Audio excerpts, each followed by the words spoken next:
Bonjour ou bonsoir à vous tous. Bienvenue dans le Monde en 7 de ce samedi 7 septembre 2019. Deux parties pour cette émission. En première partie, nous parlerons du Zimbabwe, le décès de Mugabe. Est-ce la perte d'un héros ou plutôt d'un tyran? Nous évoquerons ensuite le Togo. Les municipales, les premiers maires sont connus. Et puis en seconde partie, on va parler de la CEDEAO. Transhumance et libre circulation des personnes et des biens. Quelle solution avec d'autres invités? En première partie, je reçois Mohamed Madi Diabakate. Bonjour. Bonjour Samuel. Merci d'accepter notre invitation. C'est moi qui vous remercie pour l'invitation. Vous êtes politologue. Alors on va commencer tout de suite par le Zimbabwe. On l'a appris, le père de l'indépendance zimbabwéenne, le doyen Robert Mugabe, a tiré sa révérence à l'âge de 95 ans.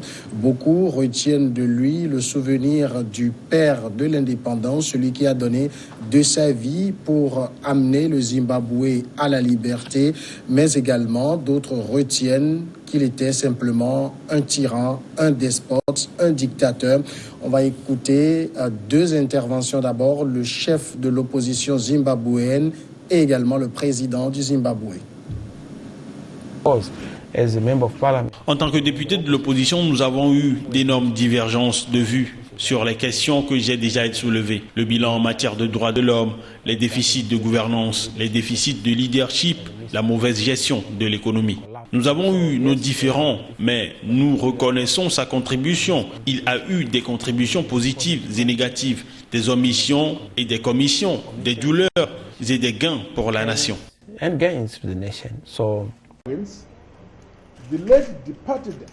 Cette icône disparue sera à jamais commémorée et honorée pour le programme de réforme agraire historique et audacieux qu'il a entrepris.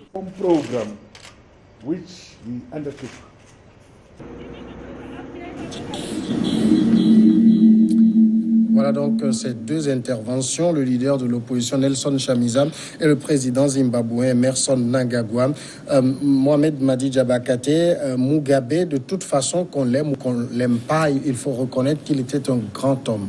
Non, je dirais d'ailleurs, en suivant ces deux éléments, qu'on est dans la formule classique. Et ceux avec qui vous avez cheminé reconnaissent en vous des valeurs. Ceux contre qui vous avez fait la lutte ou autre reconnaissent en vous des défauts. Et c'est malheureusement ce que nous avons le plus souvent en Afrique, c'est que nous avons des gens qui partent, mais il n'y a jamais une unanimité sur la façon dont il faut présenter les personnes en question. Mugabe, on dira qu'il a été un héros de la lutte pour l'indépendance. Et il a été un zéro dans la mise en œuvre de cette nouvelle république qui lui a été remise en main. C'est un peu la réalité. Et quand on veut être conséquent, on ne peut que apprécier ce qu'il avait fait. Mais quand on veut être objectif, on dira que ce qu'il a fait vers la fin a fini par effacer ce qu'il avait fait au début. Voilà, donc c'est un peu l'appréciation globale qu'on peut faire de cette personnalité. C'est vrai que Mugabe s'est distingué lors de sa présidence, tout comme lors de la lutte pour l'indépendance, toujours par des déclarations choc. Il y avait toujours des formules, il parlait tout cru, et ça, beaucoup l'ont toujours apprécié. Mais en termes de développement, en termes de droits de l'homme, en termes de liberté en soi-même, il y a eu beaucoup de ratés. Et ce qui fait insister, même si c'est raté, c'est que il n'a pas un bilan positif économiquement non plus à présenter. Parce que parfois, des gens disent, bon, nous vous avons privé des droits de l'homme et autres, mais quand même, vous avez le développement, vous avez tel autre. Et sauf que chez lui, la situation, elle est chaotique. Aujourd'hui, même à l'heure où il décède, le Zimbabwe a beaucoup de problèmes. Donc, il est comptable de ce bilan. Et le plus souvent, dans nos traditions, on dit que les gens ne se rappellent pas de tout ce que vous avez fait dans le passé, mais c'est le dernier refus que vous exprimez, c'est de cela que les gens se rappellent. Et en fait, s'agissant de Mugabe, on est face à ce dilemme. Est-ce qu'il faut le considérer comme un héros ou bien est-ce qu'il faut le considérer comme un zéro? Et Là, la question, mais en même temps, à la décharge de Mugabe, si on prend la seconde partie de sa vie où les gens parlent de tyran, du despote, du dictateur et tout, il n'a pas eu la tâche facile avec les anciens colons non plus. Non, vous savez, moi, je suis de ceux qui n'aiment pas trop qu'à chaque fois que nous avons à prendre nos responsabilités, nous cherchons l'argumentaire que c'est à cause de l'autre que nous n'avons pas pu. La réforme agraire, le vrai problème de Mugabe vers la fin, ça a été cette nouvelle réforme agraire qu'il a voulu instaurer. Mais l'autre réalité aussi de cette réforme agraire, c'est que les terres retirées à ces blancs n'ont pas été transmises aux populations qui en avaient besoin. Et c'est plutôt la nouvelle élite montante politique qui a hérité de ces terres. Donc on a mis fin à une partie de la suprématie blanche pour créer une nouvelle suprématie noire, en oubliant la masse qui était à la base et qui avait besoin de ces terres. Parce que ce que beaucoup ne savent pas, c'est que ces terres, même entre les mains des blancs ou des noirs, étaient cultivées, étaient gérées par des citoyens ordinaires, des Zimbabwéens. Et ces gens, c'était des gens qui étaient condamnés à mener leur vie, à travailler pour les autres dans leurs plantations. Et c'était en réponse à leurs plaintes que cette réforme a été initiée. Sauf que vers la fin, on a constaté que cette réforme n'est pas allée à leur bénéfice. Donc, c'est aussi ça. On a beau reprocher aux colons son insistance ou bien sa volonté de continuer par contrôler les choses au lendemain de nos indépendances, il est vrai que techniquement, quand vous voyez ce que les colons faisaient avec cette agriculture florissante et ce que nous avons eu au lendemain de cette réforme agraire, vous comprendrez que quelque part, il y a eu des manquements. Il y a eu des manquements. S'il faut en réalité saluer cette initiative qui a été faite à l'époque, elle ne peut être saluée que si les premiers bénéficiaires qui avaient été identifiés comme ceux qui avaient besoin de cette terre pour pouvoir s'en sortir en avaient bénéficié, on pouvait quand même en parler. Mais comme ce n'est pas le cas, je ne vois pas comment est-ce qu'on peut utiliser ça comme argument, parce que les terres ont été arrachées mais n'ont pas été mises en valeur, parce que les gens sont plus dans une logique d'acquisition de biens que de développement et d'investissement. En même temps, Robert Mugabe, quand on prend aussi son bilan, et ça beaucoup tiennent à le souligner, au niveau de l'éducation, il a quand même énormément contribué. Aujourd'hui, on estime, selon les chiffres publiés par un certain nombre d'organismes internationaux, que au moins 80% des Zimbabwéens sont éduqués. Cela me ramène à une question que nous posons le plus souvent.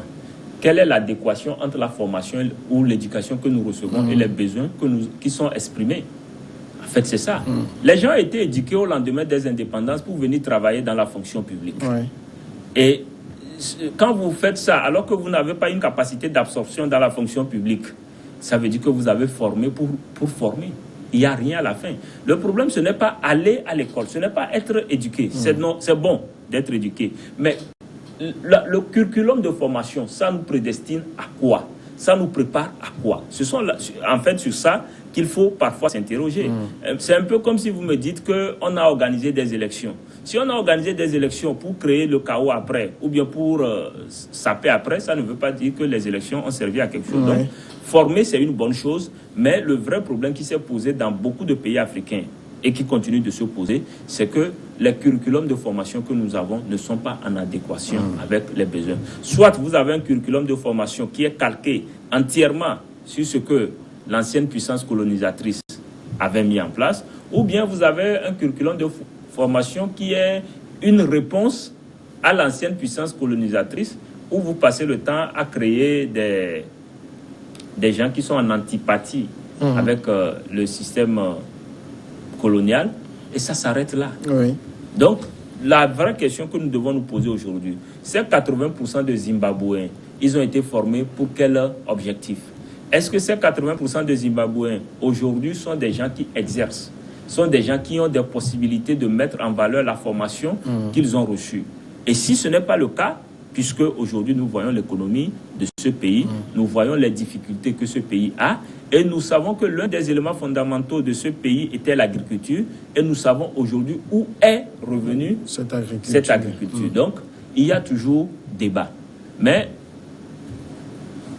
on apprécie quand même le fait qu'on n'ait pas cherché à laisser la population dans l'ignorance totale, mais on lui a donné l'opportunité de se former. Mais maintenant, à quelle fin? C'est là le vrai challenge. Alors, le pouvoir zimbabwéen a élevé Robert Mugabe au rang de héros national.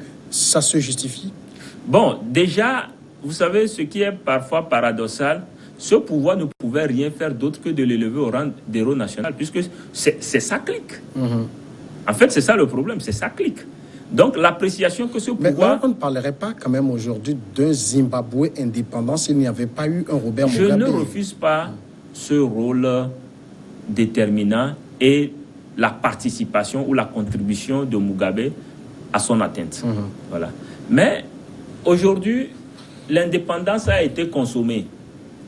Nous sommes à l'étape de l'exercice du pouvoir par les enfants du Zimbabwe. Qu'est-ce que ça a rapporté? C'est ça le vrai problème. S'il faut toujours célébrer nos héros parce qu'ils ont porté des actes ou bien ils ont fait des activités à un moment donné, c'est bien. Mais le concret, le pragmatique, pour un jeune qui n'était pas né à cette époque, qu'est-ce qu'il garde comme bilan de Mugabe? Ce n'est pas un héros national pour lui. C'est plutôt quelqu'un qui a plongé le pays de par son entêtement, de par sa fermeture de toutes les opportunités, de par son envie de rester dans une dynamique de parti unique. Mugabe, il a quitté le pouvoir dans quelles circonstances? C'était toujours son désir maintenant de faire passer, entre guillemets, comme on le soupçonnait, sa femme à la tête du pays, en écartant d'ailleurs son vice-président, qui, parce que son pain était menacé, ou bien ses rêves étaient menacés, a su jouer des relations pour pouvoir reprendre le pouvoir au vieux et le forcer à un exil volontaire. Donc son plus grand mal, ça a été la soif du pouvoir? Je dirais la soif du pouvoir et surtout la suspicion à l'égard de tout courant de pensée contraire au sien. En fait, c'est ça le problème. Donc, on ne peut pas attendre autre chose que son élévation au rang d'héros national dans la mesure où ce sont les siens qui sont toujours aux affaires. Peut-être que si c'était d'autres qui étaient aux affaires, on allait vraiment mieux apprécier cette élévation, ce titre qui lui est conféré. Mais on ne niera pas qu'il est de ceux qui ont contribué à ce que le Zimbabwe devienne un pays indépendant. C'est vrai, on l'a écouté tout à l'heure, mais le chef de file de l'opposition, contrairement à ce qu'on pensait, il n'a pas eu des mots si durs que ça. Il a reconnu que sans Mugabe, le Zimbabwe ne serait pas. On ne peut pas avoir des mots durs à l'égard de quelqu'un qui est décédé. Nous sommes des Africains. Quelqu'un qui est décédé, ce que nous disons le plus souvent, c'est qu'il a eu à poser des actes, que Dieu le prenne en considération et que sa grâce et sa pitié soient avec lui. C'est tout. On n'a pas. Il est déjà décédé. Vous voulez qu'on pose quel diagnostic sévère, fasse quel réquisitoire à son encontre? Mais en même temps, est-ce qu'on ne regarde pas aujourd'hui Robert Mugabe avec les lunettes que les Occidentaux nous font porter? Non.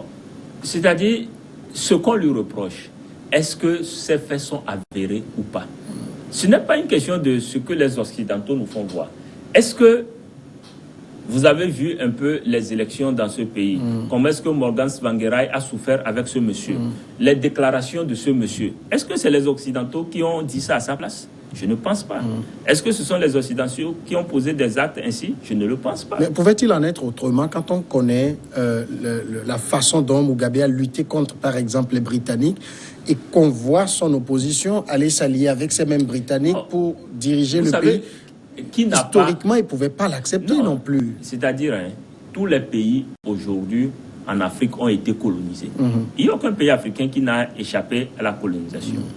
Mais au lendemain des indépendances, chacun est conscient du fait qu'on peut, après la colonisation, nouer des relations et travailler, mais aussi qu'on a la possibilité d'avoir d'autres relations en dehors de celles de l'ancienne puissance coloniale. Donc, pourquoi s'offusquer? Le principe aujourd'hui, c'est que on peut travailler avec l'ancienne puissance coloniale, sauf que les thématiques, ce que vous l'abordez en état souverain, avec vos conditions, avec vos exigences. C'est tout. Mais s'il faut juste, parce que dire les autres là, ils ne nous ont pas facilité la vie. Qui aujourd'hui a été content de la colonisation? Personne n'est content de la colonisation. Mais dans cette partie de l'Afrique, ça a été beaucoup plus difficile, plus dur que dans d'autres parties. Non. Il y a eu l'apartheid. Non, c'est comme si vous voulez me dire ce que Macky Sall disait entre-temps, que le colon était plus gentil avec les Sénégalais et leur donnait des récompenses, contrairement aux autres. Non. Vous savez, la colonisation est un crime. Et ce crime, il a eu les mêmes effets partout. Pour s'en débarrasser, suivant les pays, suivant les situations, ça n'a pas été facile. Ouais. La lutte a été fastidieuse chez certains, la lutte a été rapide chez d'autres. Donc, comprenons juste que la colonisation, c'est quelque chose que personne ne veut. Et à partir de ce moment, est-ce qu'on le garde comme une obsession? Aujourd'hui, tu as ton pays, développe ton pays, mets-le sur le même pied d'égalité que les autres, au lieu de passer le temps à ruminer le passé. Ça ne va vous conduire nulle part. Ça ne vous conduira nulle part. Nous sommes dans un monde où les gens ont mis d'abord l'esclavage en place. Après, les gens ont eu des sauts d'humeur, des retours sur eux-mêmes. Ils disent non, ce qu'on fait là, c'est pas bon. On dit bon, si c'est comme ça, allons à la colonisation. Bon, colonisation aussi, après la première et la deuxième guerre mondiale, tout ça, les gens sont allés là-bas, ils ont vu comment est-ce que les autres étaient vulnérables, et ils ont compris qu'il fallait changer de cap. Aujourd'hui, après la colonisation, on vous parle de coopération. Bref, c'est-à-dire le monde est en mutation, et face à toutes ces mutations, ce n'est qu'à vous de les faire changer pour aller vers un objectif meilleur. Donc, c'est comment est-ce qu'on définit nos relations. On a beau dire quoi que ce soit aujourd'hui, je ne vois pas un pays, aujourd'hui vous prenez par exemple la France. Les relations entre la France et le Rwanda sont tendues. Mais cela n'a pas empêché le Rwanda, le jour où il a décidé, bien qu'ayant mis le français hors de course, de venir prendre la tête de la francophonie, cela n'a pas empêché le Rwanda de venir prendre la tête de la francophonie. Parce qu'il sait quel enjeu stratégique cela revêt. Sinon, le Rwanda n'aurait pas voulu se poser s'il ne savait pas ce que ça rapportait. Donc, ça veut dire qu'à un moment donné, on tient compte des enjeux et on assume. On ne reste pas à ruminer des situations antérieures, surtout que pour la plupart du temps, ces actes que nous ruminons, ceux qui les ont accomplis ne sont plus avec nous. Oui, mais quand on prend l'histoire de Robert Mugabe, je me rappelle, c'est Nelson Mandela qui parlait de lui en disant il faut le comprendre, ce qu'il a subi. On dit, je ne sais pas si c'est trop vrai, qu'il aurait même été castré en détention. Ce qu'il a subi est tellement horrible qu'il ne pouvait pas rendre autre chose que ça. Pourquoi Mandela, lui, il a rendu autre chose alors? Mandela a voulu être poli, c'est tout. C'est vrai qu'il se met à sa place, mais Mandela aussi a subi. Mais quand il est sorti, il a compris que ce n'était pas ça la meilleure façon d'aller de l'avant. Il y avait d'autres façons d'aller de l'avant. Et l'ascendant moral, Mandela l'a eu sur ses geôliers. Parce que quand il a repris les rênes, il a tout fait pour que ceux-là ne subissent pas le même sort que autres subissaient sous leur influence. C'est un peu comme dans nos pays où des gens crient que le pouvoir en place déconne, et dès qu'ils ont subitement le pouvoir, ils se mettent à faire les mêmes pratiques qu'ils condamnaient il y a quelque temps de cela. Donc, c'est aussi ça, disons, la maturité dans la lutte et la maturité dans la recherche des objectifs prédéfinis. C'est quand vous n'avez pas d'objectif prédéfini que vous naviguez à vue. Donc, Mugabe a souffert, comme tous ceux qui ont lutté pour les indépendances. Je ne peux pas dire aujourd'hui que ce qu'il a enduré est moins signifiant que ce que X ou Y a enduré. Mais je sais qu'il a enduré, il a fait des sacrifices pour que son pays devienne indépendant. Mais maintenant que son pays est devenu indépendant, il y avait aussi d'autres possibilités de transcender tout ça et de projeter son pays vers un objectif qu'il voulait bien atteindre. Est-ce que vous pensez qu'on peut mettre Robert Mugabe au même niveau que Nelson Mandela? Je suis de ceux qui disent la plupart du temps que peut-être que si Steve Biko n'était pas décédé, peut-être qu'il serait plus que Nelson Mandela. Pour moi, chacun a eu son temps face à l'histoire.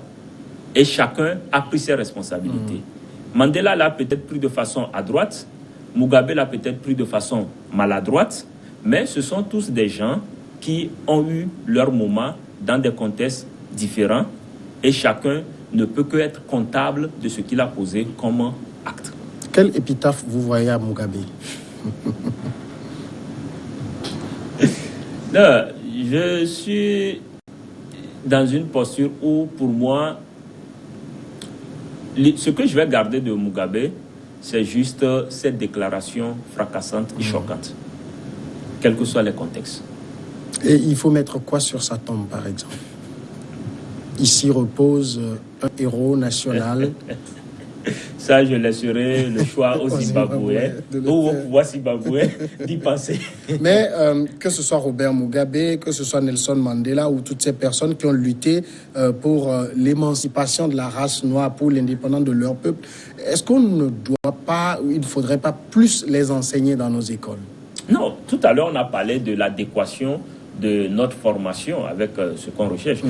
Et sans peut-être choquer les gens, je suis ici aujourd'hui à cette table, je ne sais pas ce que apprendre le Benelux m'a rapporté. Oui. Je ne sais pas ce que... Bref, il y a des cours que même l'agriculture des États-Unis, voilà, ça ne m'a rien rapporté. Oui.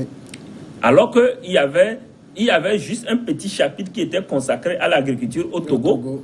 Et tout le reste du cours était consacré un peu aux États-Unis, un peu à la Russie et un morceau. Donc, ça veut dire que nous avons des productions, nous avons des visions ici. Il faut qu'on puisse les mettre en pratique. Il faut qu'on puisse commencer par les enseigner à nos enfants. Il faut que la formation que nous autres nous avons reçue, il faut qu'on sorte de cette formation et qu'on aille vers quelque chose de plus pratique et de plus pragmatique. Je dis le plus souvent qu'on reproche aux pays africains d'être plus dans la création de littéraires, de personnes qui aiment trop parler, plutôt que d'aller chez les scientifiques. Je suis convaincu que les deux sont importants.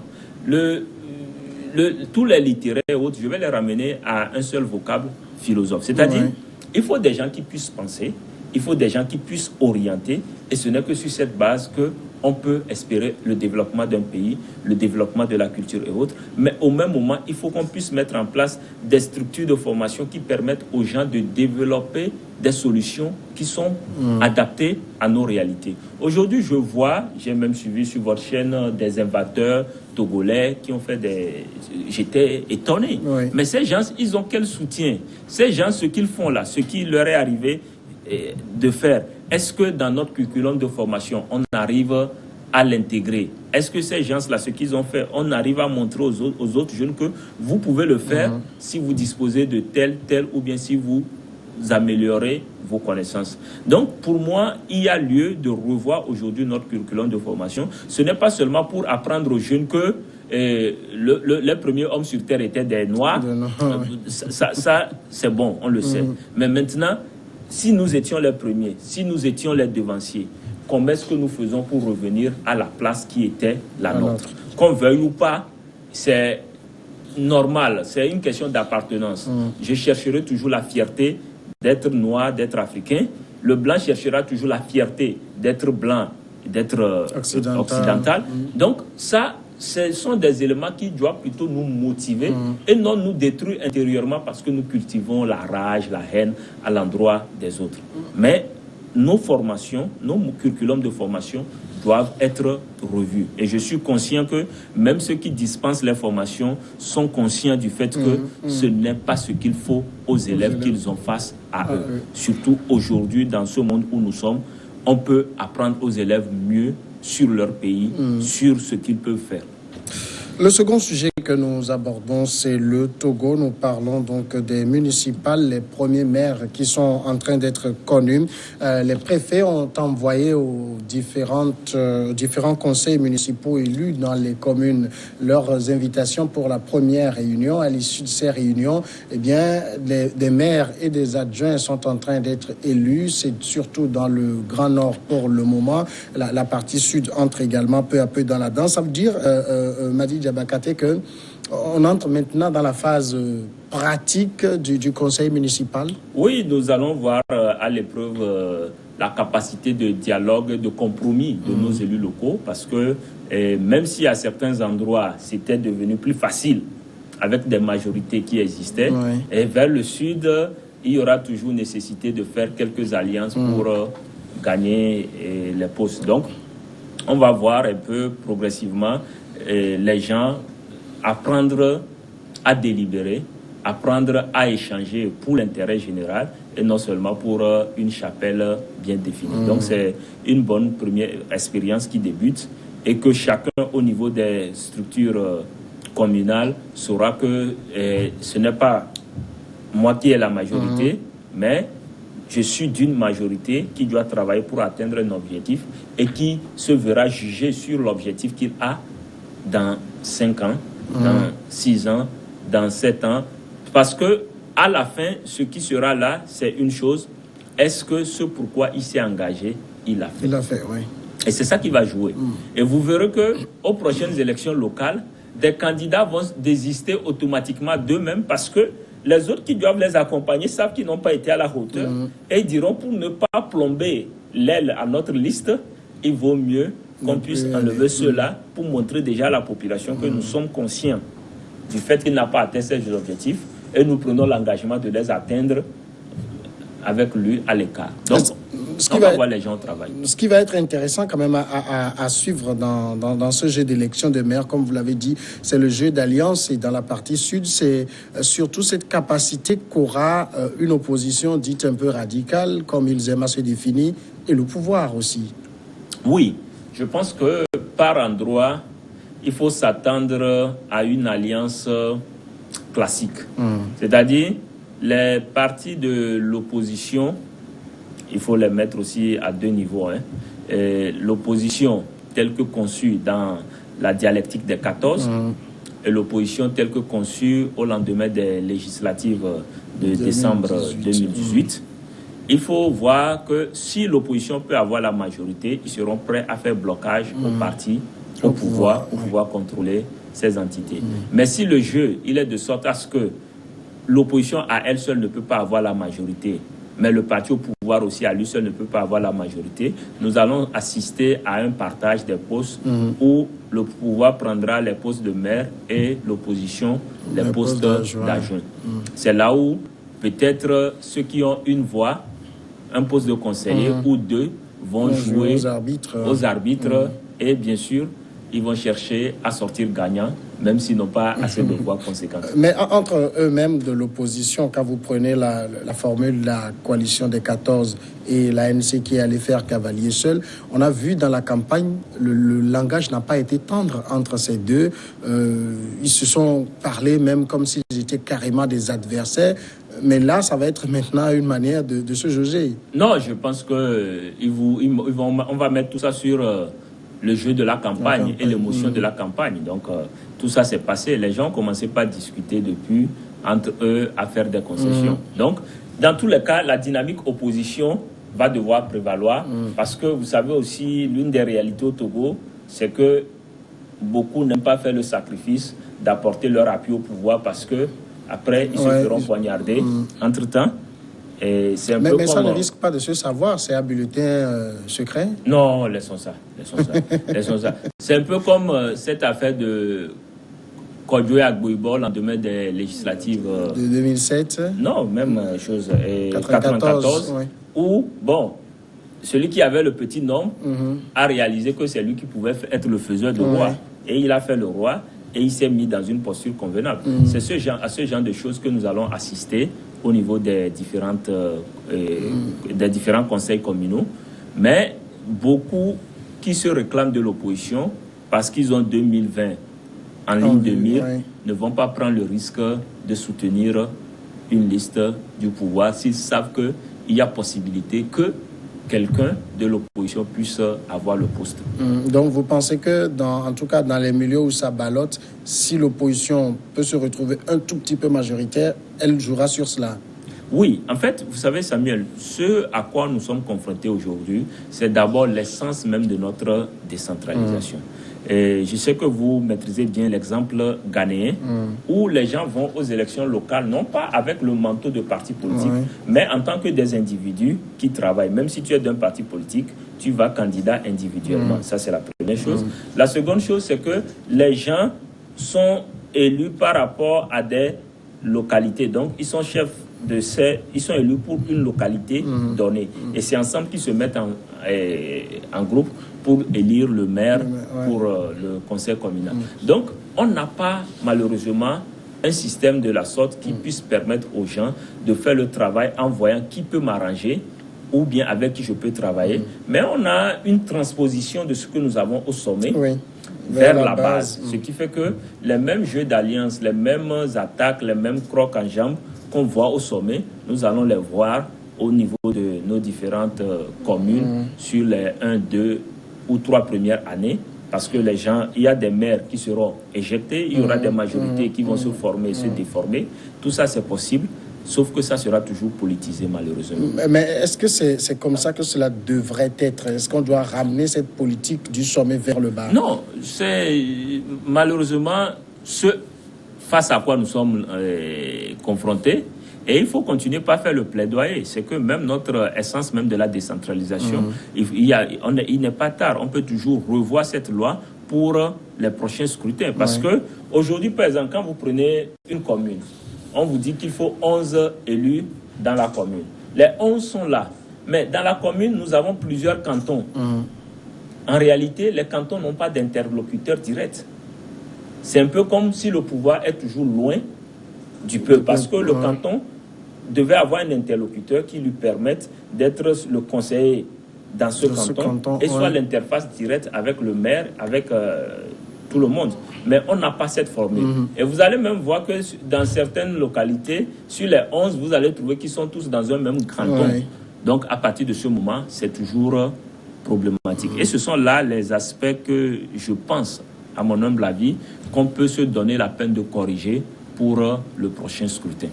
Alors maintenant, une fois que ce jeu d'alliance commence par être fait, on peut voir aussi ce schéma du genre, vous nous soutenez, peut-être, moi je ne sais pas, dans Golfe 2, dans Golfe 4, à être maire, et nous vous soutenons dans Wawa 3, Wawa 2, à être maire. Oui, c'est une éventualité. C'est une éventualité, cela peut se faire. Et je pense que les gens ont essayé déjà de voir toutes les possibilités qui peuvent exister. Sauf que les gens le feront à 2 niveaux. Comme je le dis, opposition, pouvoir de l'autre côté. Donc, c'est malheureusement sur ça que nous allons naviguer et non sur les qualités de ceux qui veulent diriger ou autres. Non, on va faire toujours la fibre partisane. Et c'est ça qui, malheureusement, va être difficile.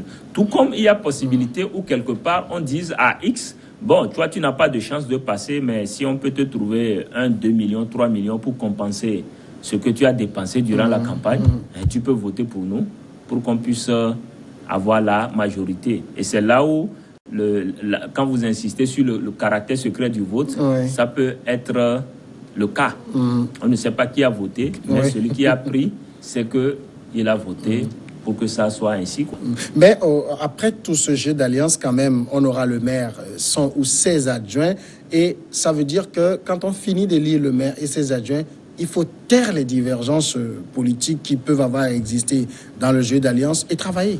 Oui, normalement, déjà, quand le maire, à la fin de la séance-là, ça devient un conseil municipal. On ne va plus s'amuser à rentrer dans le jeu des partis. Mais vous êtes sûr que chacun peut faire ce dépassement? Non, c'est pourquoi je vous parle de transposition. Et vous savez que des gens commencent par parler de conseil communal et de majorité communale. Donc, ça veut dire que ce ne serait pas facile, mais il est possible qu'on puisse l'atteindre dans les zones où les gens sont conscients des enjeux pour lesquels ils sont là. Sinon, l'autre réalité, c'est qu'on aura une opposition communale qui va travailler durant tout le mandat pour critiquer ceux qui sont aux affaires, en espérant qu'au prochain, ils seront les mieux lotis. Donc, c'est la transposition, c'est notre loi elle-même déjà qui nous pose problème en nous amenant dans ce contexte. Et il faut que ce soit eux-mêmes qui fassent preuve de dépassement pour ne pas tomber dans... Non, bien évidemment, ce sont des gens qui ont été élus. Même s'ils ont été élus avec le manteau d'un parti politique, je pense qu'ils ont été élus d'abord comme des personnalités. Et à ce titre, il faut qu'ils puissent grandir et ne pas céder au jeu de la manipulation ou des consignes. Parce que ce qui se joue au niveau local n'a rien à voir avec ce qui se joue au niveau national. Au niveau local, on peut faire des alliances. Nous avons d'autres pays qui ont essayé la décentralisation avant le Togo et nous avons vu au niveau local des alliances sont faites sans forcément tenir compte de la ligne de conduite au niveau national. Parce que les gens au niveau local, il faut d'abord savoir une chose. Si la population a donné 4 à une liste, a donné 3 à une liste, ça veut dire que déjà une majorité de la population a donné 7. Est-ce que cette majorité va être négligée pour des calculs partisans ou bien cette majorité va être consolidée en faisant en sorte que les 7-là puissent contrôler le conseil communal et puissent répartir les postes. Au-delà de ça, nous avons également des commissions qui seront là. Il faut que chacun soit mis à contribution. Je dirais que le seul conseil que moi je peux donner à tous ces maires qui seront élus, c'est de trouver de quoi faire aux autres conseillers municipaux, de les responsabiliser. Sinon, des conseillers municipaux oisifs sont une menace pour la sérénité même de votre mandat. Et vous pensez honnêtement que, en tout cas, ce qu'on envisage en mettant en place le processus de décentralisation qui aboutit aux élections locales, une fois qu'on va avoir un conseil avec maire, adjoint et tout le reste, on peut véritablement atteindre ce qu'on a envisagé? Non, il serait utopique de dire qu'on va l'atteindre, mais je peux dire que c'est graduel. C'est quelque chose qui se fera progressivement. La réalité aujourd'hui, c'est que nous avons créé des communes sur papier. Ces communes n'existent pas en réalité. Il faut arriver à les installer. Il faut arriver à faire comprendre aux populations que, bon, voici ce que vous devez faire pour pouvoir permettre à vos communes d'exister. Je pense que c'est une question de culture, d'éducation civique et autres. Donc, nos communes vont passer, disons, la première moitié de leur mandat à rester dans l'installation, le quadrillage et peut-être l'éducation civique de leur population. Parce que il y aura du nouveau, il y aura beaucoup de changements. Il ne faut pas que ces changements soient brusques. Il faut préparer les gens à ces changements. Il faut sensibiliser les gens à ces changements. C'est un peu comme quand on parle de la divagation des animaux. Bon, vous savez, les animaux, on laisse, ils se promènent, ils reviennent à la maison à 18h. Maintenant, s'il faut déjà pénaliser les gens pour ça, vous n'allez pas le faire juste parce que le conseil communal est installé. Il faut prendre le temps. On sait que vous cherchez des ressources, mais prenez le temps de l'expliquer aux gens pour qu'ils ne voient pas que vous êtes aux aguets des ressources pour vraiment leur mettre toute la pression, toute la tracasserie. On parle de taxes d'habitation et autres. Ça, c'est des choses qu'il faut aller expliquer aux uns aux autres. Ce sont des choses que les maires doivent faire avec les leurs. Descendre sur le terrain, aller parler avec les gens, leur dire, bon, voilà, nous sommes là, nous voulons répondre à vos besoins, mais nous avons besoin que vous vous engagez également pour ça, pour nous permettre d'aller de l'avant. Sinon, s'il faut croire juste qu'il faut trouver une formule de pression quelque part pour forcer les gens à venir payer, je ne pense pas que ça va donner quelque chose. Et parce que, imaginez quelqu'un qui a 4 ou 5 maisons, même si vous lui dites qu'il doit venir avec une attestation de paiement pour pouvoir faire d'autres documents, il le fait pour une maison. Les 4 maisons sont passées perte et profit pour l'État. Parce qu'une chose est claire, même si vous venez mettre fermé pour non-paiement d'impôt sur ma maison, je vais rentrer quand même le soir pour dormir. Voilà. Mais peut-être c'est arriver à faire comprendre aux uns et aux autres le pourquoi on a besoin d'eux pour accompagner ce processus. Alors, vous pensez, quand vous regardez déjà que ça n'a pas été une élection qui a mobilisé énormément de monde, ce processus de mise en place de maires et d'adjoints ne semble pas véritablement intéresser l'opinion, cette adhésion va suivre? Non, cette adhésion, elle va suivre puisque les gens ont compris une chose, c'est qu'il y a un cap qui est franchi, il faut maintenant s'y adapter. Mais surtout, ce à quoi tout le monde passe aujourd'hui, ce sont les prochaines élections. Comment les préparer, comment se positionner et comment montrer qu'on est la personne la mieux placée pour faire ce travail au niveau de sa commune ou bien au niveau de sa mairie. Mais c'est à eux de faire en sorte que les gens aient confiance en eux, finalement. Bien évidemment, ils ont intérêt. Parce que s'ils veulent être réélus, ils doivent faire pour que les gens aient confiance. Mais réélus, ça veut dire qu'ils seront perpétuellement dans la recherche d'un second mandat. On ne va pas trop se concentrer sur le travail. Non. Ce qui est intéressant, dans un contexte normal, c'est que vous devez travailler pour être réélu. Ce n'est pas crier que je vais... Non, ce ne sont pas des discours qui font réélire, mais c'est ce qu'on constate d'objectivement vérifiable sur le terrain. C'est sur cette base que vous êtes élu. Donc, ils doivent travailler. Ils ne vont pas se promener dans les nouvelles voitures qu'ils auront comme dotation et faire le tour de leur commune. Non, il faut que les gens travaillent. Il faut que la population sache que leurs maires sont à proximité. Il ne faut pas que les maires aussi aillent dormir à Lomé et laissent les édifices là-bas entre les mains des gens et disent non, je suis en mission à Lomé, je suis en mission à Lomé. Non, vous restez sur le terrain, vous faites le travail sur le terrain. De toute façon, je pense que le maire, il y a obligation qu'il soit résident du milieu dont il est maire. Oh non, résident ou pas, on se connaît. Il y a des mairies, parce que des mairies ont été créées sur papier. Il y a des mairies qui ont été créées sur papier. Donc, il faut s'attendre à voir ces maires commencer par s'ennuyer si on ne trouve pas comment les occuper. Donc, c'est à eux de s'occuper aussi. Oui, à eux de s'occuper. C'est-à-dire qu'ils doivent déjà faire des projets de développement communal et savoir comment mettre tout cela en branle. Le plan de développement. Ou bien parce que moi, j'ai l'impression que vous décrivez le schéma comme si, en fait, on a mis tout ceci en place, mais on reste dans le même schéma d'avant où on a une sorte de déconcentration, l'ordre vient d'en haut, c'est ce qui continue. Oui, le schéma, je ne prête pas de mauvaises intentions, mais ce dont je doute, c'est que certains puissent faire le travail convenablement, parce que des gens ont aussi été sollicités pour être candidats juste parce qu'ils sont populaires. Excusez-moi de le dire. Ce n'est pas parce qu'ils sont capables de faire le travail. Donc, ce sont des réalités que nous allons voir cette fois-ci sur le terrain. Puisque, prenez même la loi sur la décentralisation. Au moment où le processus électoral était en cours, cette loi était en perpétuelle révision. Donc, ça veut dire que beaucoup d'élus ne maîtrisent même pas les fondements de cette loi. C'est comme un matin quand les gens ont appris que non, c'est seulement le maire et ses agents qui seront payés. Les gens étaient choqués. Ils disent, mais pourquoi moi je vais dépenser pour être conseiller et ne pas être payé? Voilà. Il y a déjà une source de démotivation. Quand vous prenez même le personnel, ceux qui appuient la mairie, quand les gens vont réaliser que non, je ne peux pas remercier mes militants parce que non, ce sont des agents que l'État va déployer chez moi et non ceux qui ont fait campagne pour moi, il y a problème. Donc, c'est face à l'épreuve à la réalité du terrain qu'on va voir si des gens peuvent continuer ou si des gens vont chercher plutôt à se retirer du jeu. Mais ils ont une responsabilité.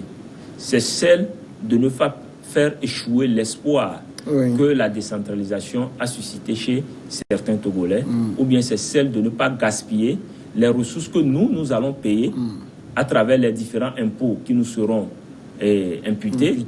Il faut que ça soit utilisé. Parce que le vrai problème dans nos pays, il est là. Le bon usage des ressources qui sont là. Nous, on paye nos impôts. Nous sommes de bons citoyens.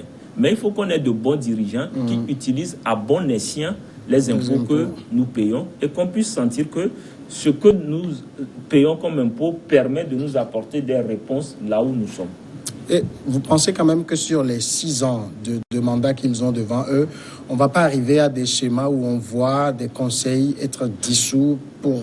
Non, ça va arriver, ça. Il faut même pas douter, ça va arriver. Il y aura des cas. Il y aura des gens qui seront... C'est-à-dire, face à la réalité du terrain, même au sein d'une majorité, on va sauter quelqu'un parce qu'on constate que lui, là, il ne peut pas conduire la barque très loin. Donc, ça va arriver. Tout comme ceux qui se sont constitués sur la base de majorités fragiles, ça aussi, ça va arriver parce qu'il y aura toujours cette pression, ce chantage pour dire « Ah, si tu ne fais pas ça, nous, on va encore remettre en jeu ton poste. » Donc, tout est possible. Surtout quand on a une majorité avec quelqu'un à qui on a fait alliance. Et si au sommet, entre les deux parties, ça ne s'entend plus, ça va se ressentir là-bas. À titre d'exemple, prenez le nouveau Premier ministre britannique. Boris Johnson. Voilà, il est là et subitement, quelqu'un quitte sa majorité pour aller du côté de l'opposition, qui donne une majorité à l'opposition. Et il se retrouve en fait sur une chaise éjectable. Au même moment, il demande de reprendre les élections. On lui refuse. On le lui refuse. Donc, c'est ça, en fait, la richesse de la démocratie. Et c'est ce genre de choses que nous aussi, on a envie de voir, même déjà en commençant par nos conseils communaux, où on voit les gens prendre en compte les enjeux. Parce que ce qui se passe aujourd'hui en Grande-Bretagne, c'est que les gens disent on ne va pas s'amuser pour arriver à un Brexit sans deal. Oui. Il faut quand même que, si on va plonger, il faut qu'on plonge en étant sûr que au moins on a consolidé l'intérêt des Britanniques et des citoyens. Donc c'est la même chose qu'on a envie de voir au niveau de nos conseils communaux pour que les populations de ces différents milieux voient leur intérêt pris en compte et privilégié. Mohamed Madi Diabakate, merci d'être passé dans cette émission. C'est moi qui vous remercie et c'est toujours un plaisir d'être ici. Vous êtes politologue. On va marquer une dizaine de minutes de pause et nous serons ensemble pour la seconde partie sur une autre thématique.